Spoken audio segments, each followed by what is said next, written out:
Welcome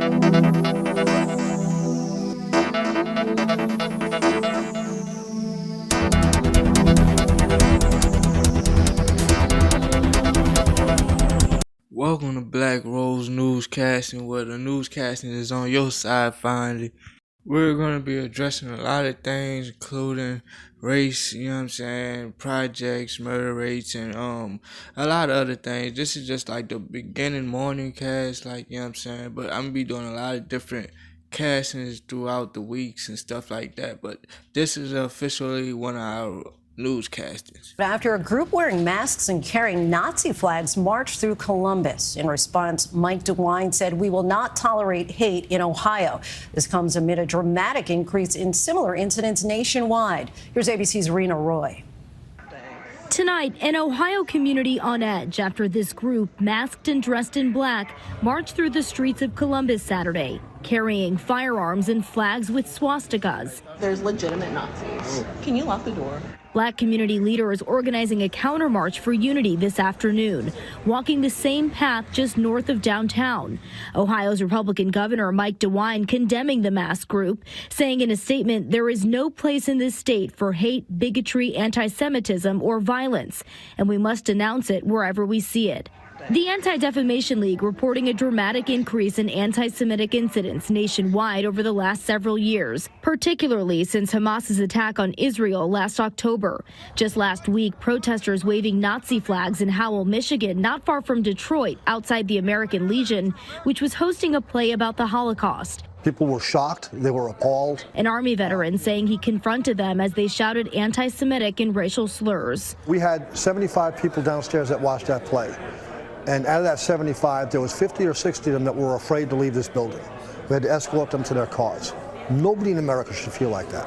Columbus police tell us officers detained members of that group on Saturday to investigate a potential assault, but ultimately determined that no crime was committed. Lindsay? Rena, thank you. Good. On the West Bank after a gas leak and house explosion. And then the other piece of breaking news, we are following a large emergency presence as well happening there. And of course, the press conference after the 13 victims that we saw over just this last weekend. And Olivia Vidal, we're going to take her live first. She is in Avondale with more on the confirmation of one person who has died. But there are more victims, right, Olivia? Lucy and Rob, that's correct here. I'm here in the 600 block of Avondale Garden Drive in Avondale on the West Bank. And you can see behind me, it's still very much an active scene. I'm going to step out of the frame so you can see what is happening right now. Right now behind me, state fire marshals and firefighters in Jefferson Parish still on the scene assessing the damage. Now the investigation begins this morning after this home explosion. Still very much an active scene. But here's what we know so far. Details are still pretty limited.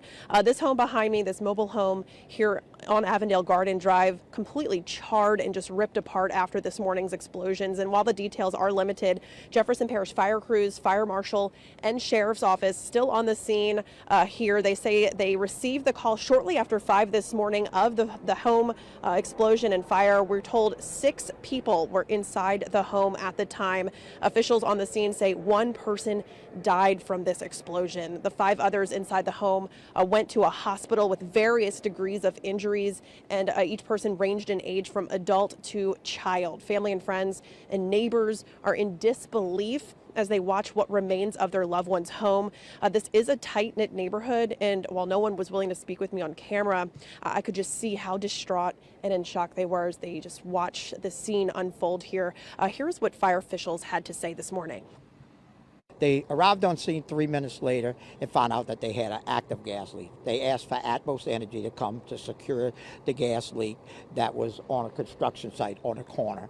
While being here waiting for the gas to secure, they were still on scene and heard an explosion, and then subsequently the mobile home at 535 Avondale Garden Road was on fire.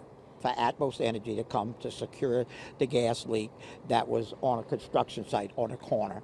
While being here waiting for the gas to secure, they were still on scene and heard an explosion, and then subsequently the mobile home at 535 Avondale Garden Road was on fire.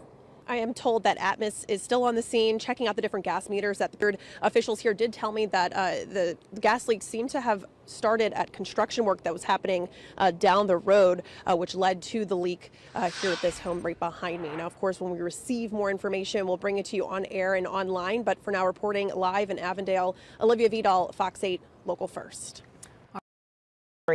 Meanwhile, Erdogan told Blinken Turkey reserves the right to strike the U.S.-backed Syrian Democratic Forces led by the Kurdish People's Protection Units, or YPG, which Turkey considers a terrorist organization, after headlines will go to Damascus for the latest on Syria. At The Hague, the International Court of Justice has heard more testimony and arguments this week on how the unfolding climate catastrophe is creating an existential crisis for low-lying Pacific Island nations.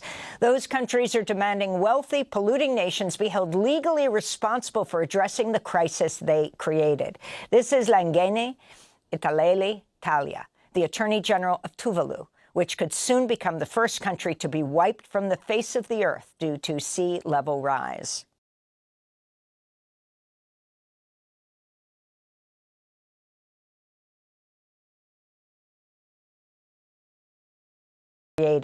This is Langeni Italeli Talia, the Attorney General of Tuvalu, which could soon become the first country to be wiped from the face of the earth due to sea level rise. Tuvalu may soon become uninhabitable. In these circumstances, there can be no question that our fundamental right to self-determination is being violated. And in these proceedings, there is unsurprisingly considerable consensus across participants that climate change is impeding the right to self-determination. Today is the last day of hearings at the World Court, which is expected to publish its final advisory opinion on the matter in the new year. I'm a mom and a teacher, and I feel like I owe it to my daughter and my students. I got to be able to sleep at night to go to work and teach them, and I can't sleep at night if I don't do everything in my power to stop what's currently happening. A new investigation by the Marshall Project finds hospitals across the U.S. are dispensing medications to patients in labor only to report them to child welfare authorities when they or their newborns test positive for those very same substances on drug tests. Federal law requires hospitals report positive drug tests to ensure babies who need it can receive treatment for withdrawal. But amidst the increased criminalization of reproductive health care, health experts say hospitals need to put into place more patient safeguards around drug testing. Hospital reports based on the misleading drug tests have led to investigations and even the removal of children from their parents. Luigi Mangione, the suspect in the shooting death of United Healthcare CEO Brian Thompson in New York, is fighting his extradition from Pennsylvania, where he was arrested by authorities Monday. Mangione's lawyer says they're waiting for more evidence related to the charges against him in New York. Meanwhile, the NYPD warned healthcare executives earlier this week after a hit list of CEOs was posted online. Wanted posters popped up across New York this week featuring photos of health insurance CEOs as the case has galvanized public condemnation of the health insurance industry. In related news, a woman in Florida was arrested and charged this week for threatening to conduct a mass shooting or an act of terrorism after she ended a call to her insurance company, Blue Cross Blue Shield, with the words delay, deny, depose. Those three words were found written on bullet casings at the scene of Brian Thompson's shooting. Delay, deny, and defend are known as the 3 Ds of the health insurance industry. Here in New York, immigrant justice activists rallied outside City Hall to protest Mayor Eric Adams' meeting with Trump's incoming border czar, Tom Homan, who's vowed to enact Trump's plans for mass deportations. This is Jennifer Hernandez of Make the Road New York. Mayors should refuse to collaborate with the federal government in the separation of families and make that clear to Tom Homan. Mayor Adams has said he'll cooperate with federal immigration authorities threatening New York's current status as a sanctuary city. A Palestinian-American man who was convicted and imprisoned in 2008 for his work with the charity Holy Land Foundation has been released from federal prison. Mufid Abdelkader, one of the so-called Holy Land Five, was released to a halfway house on Thursday.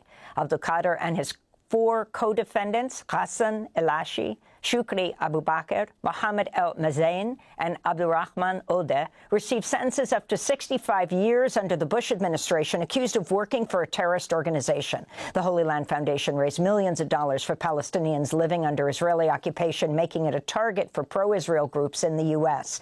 Their case was widely denounced as political persecution during the height of the so-called War on Terror and shuttered what was once the largest Muslim charity in the U.S. Shukri Abubakar and Ghassan Elashi remain behind bars.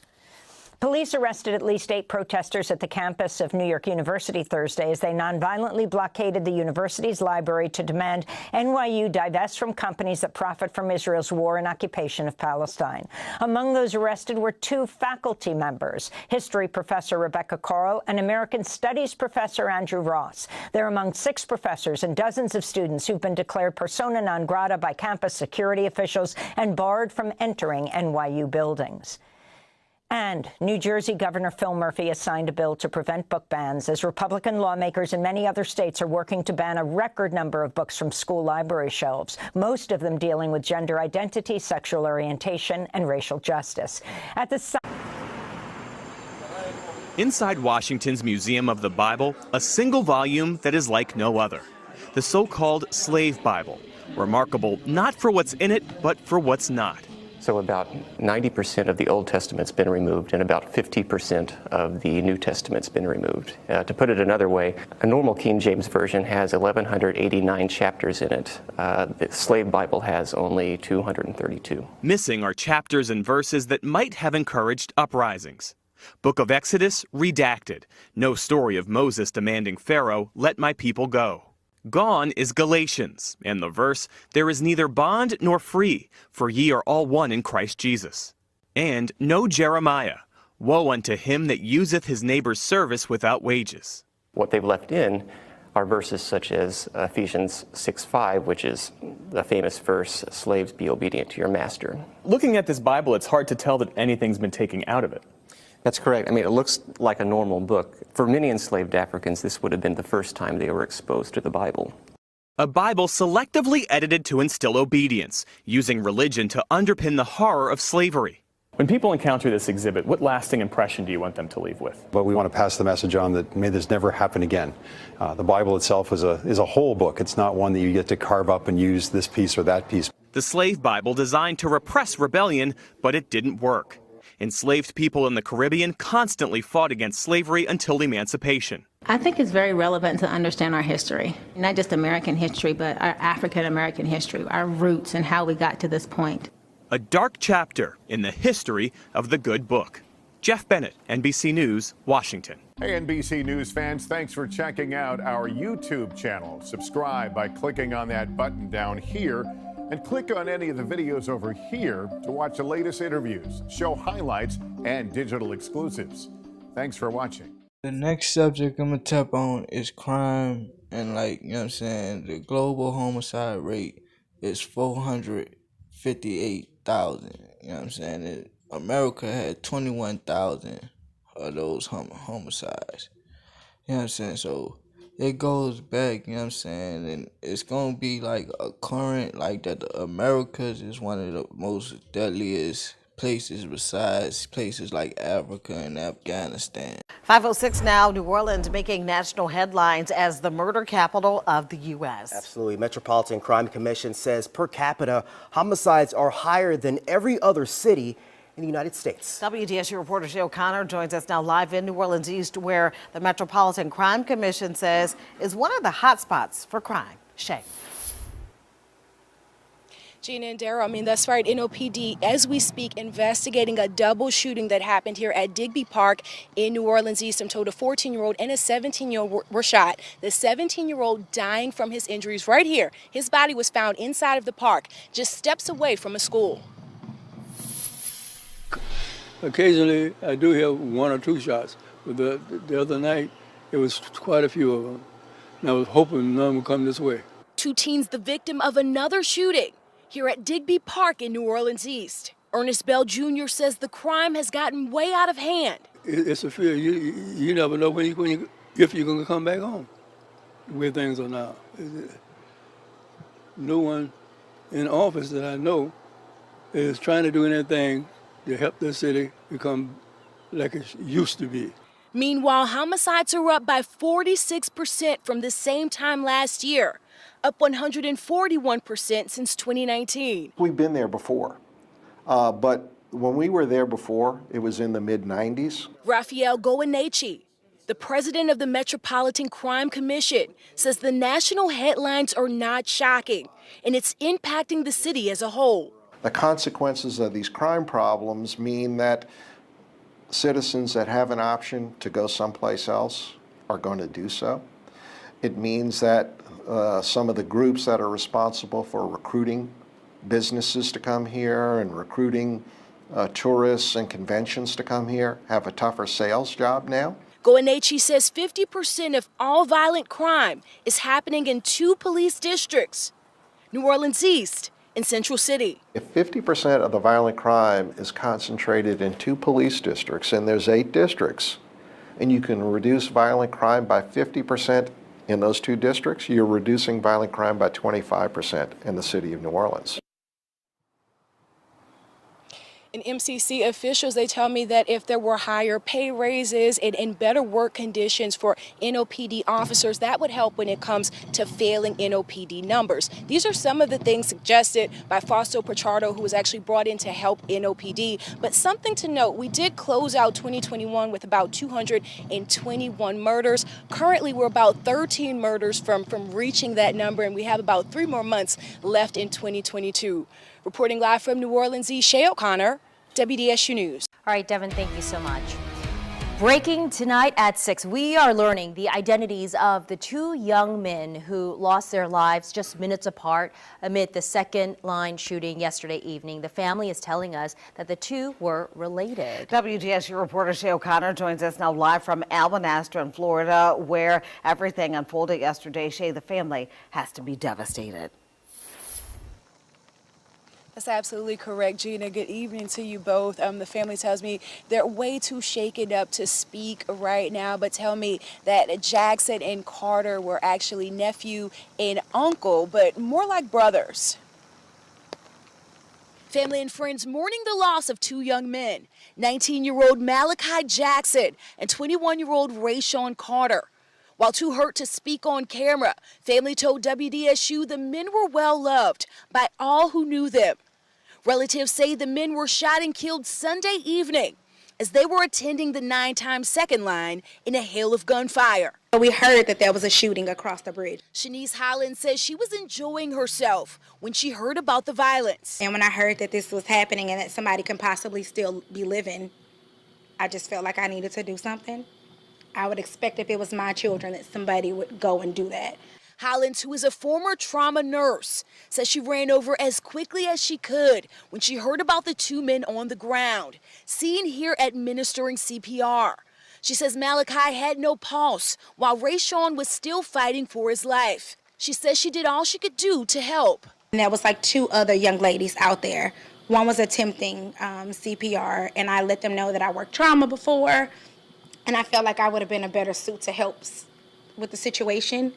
So we started rotating. Doing compression. Holland says she still wishes New Orleans police had more resources. But we were doing compressions, but we didn't have ambu bags, which we couldn't give him breath. So I elevated his head to try to help give him some air, but it wasn't a success. And I'm sorry, and my heart goes out to his family. This is many are outraged at how what was supposed to be a day of fun turned into mayhem in the 9th Ward, as thousands were out celebrating the 9th Ward holiday. But this is a legacy everybody looks forward to. And it's upsetting, you know. I hope whoever done it turned himself in. And that was actually just the president of the Desire Florida Association. She just... Local First starts now. Good evening, I'm Maddie Kurth. Another young mother was lost to gun violence, part of a quadruple shooting Saturday night that left 2 people dead in the Pines Village section of New Orleans East. Shot with her infant son in the car. Family members say the woman never deserved such a tragic death. Because she told her mama She going to go out like a diamond. The latest in a spree of violence against women in New Orleans. Relatives mourn the loss of Ronisha Anderson, killed Saturday night in a quadruple shooting that, according to police, also took the life of a 17-year-old boy and injured a 20-year-old man and a 13-year-old boy. I feel like it was my fault. Mom, everybody saying it's not. The victim's aunt says she asked her niece to give her husband a ride to the barber shop, but he wasn't able to get the haircut. By the dude not cutting his hair, I brought him home. When he brought him home, he was already shooting. New Orleans police say Ronisha Anderson's infant son was riding with her in the car as the gunfire rang out. But there are some people who seem to be so inclined to violence that they don't care about who's around them, who's with the person who's to be the victim of their crime, and we've got to do something to get in contact with and penalize those people. The shooting happened on Beechcraft Street, part of New Orleans Councilman Eugene Green's district. Police say a 17-year-old boy was killed at the scene and that Anderson was found shot inside a car that came to a stop about a half-mile away in the 3900 block of Downman Road. Police say she died at the hospital. Green met with Fox 8 at the scene of another young mother's death, where 33-year-old Sully Simmons was shot with her 2-year-old son in the back seat less than a month ago. He says the NOPD has protective measures for witnesses to share information without fear of retaliation. Perpetrators seem to have no regard for their particular situations, especially involving their children. There's no excuse for it. It's not acceptable. It's not tolerable. Using violence to solve a problem is just not something that we're ever going to accept. Meanwhile, Anderson's family is the latest left picking up the pieces of another tragedy and hoping for justice. That's all I have. Who they gonna kill me? My baby birthday on the 29th this month. I'm scared to give a party. I'm scared they're gonna come shooting some more.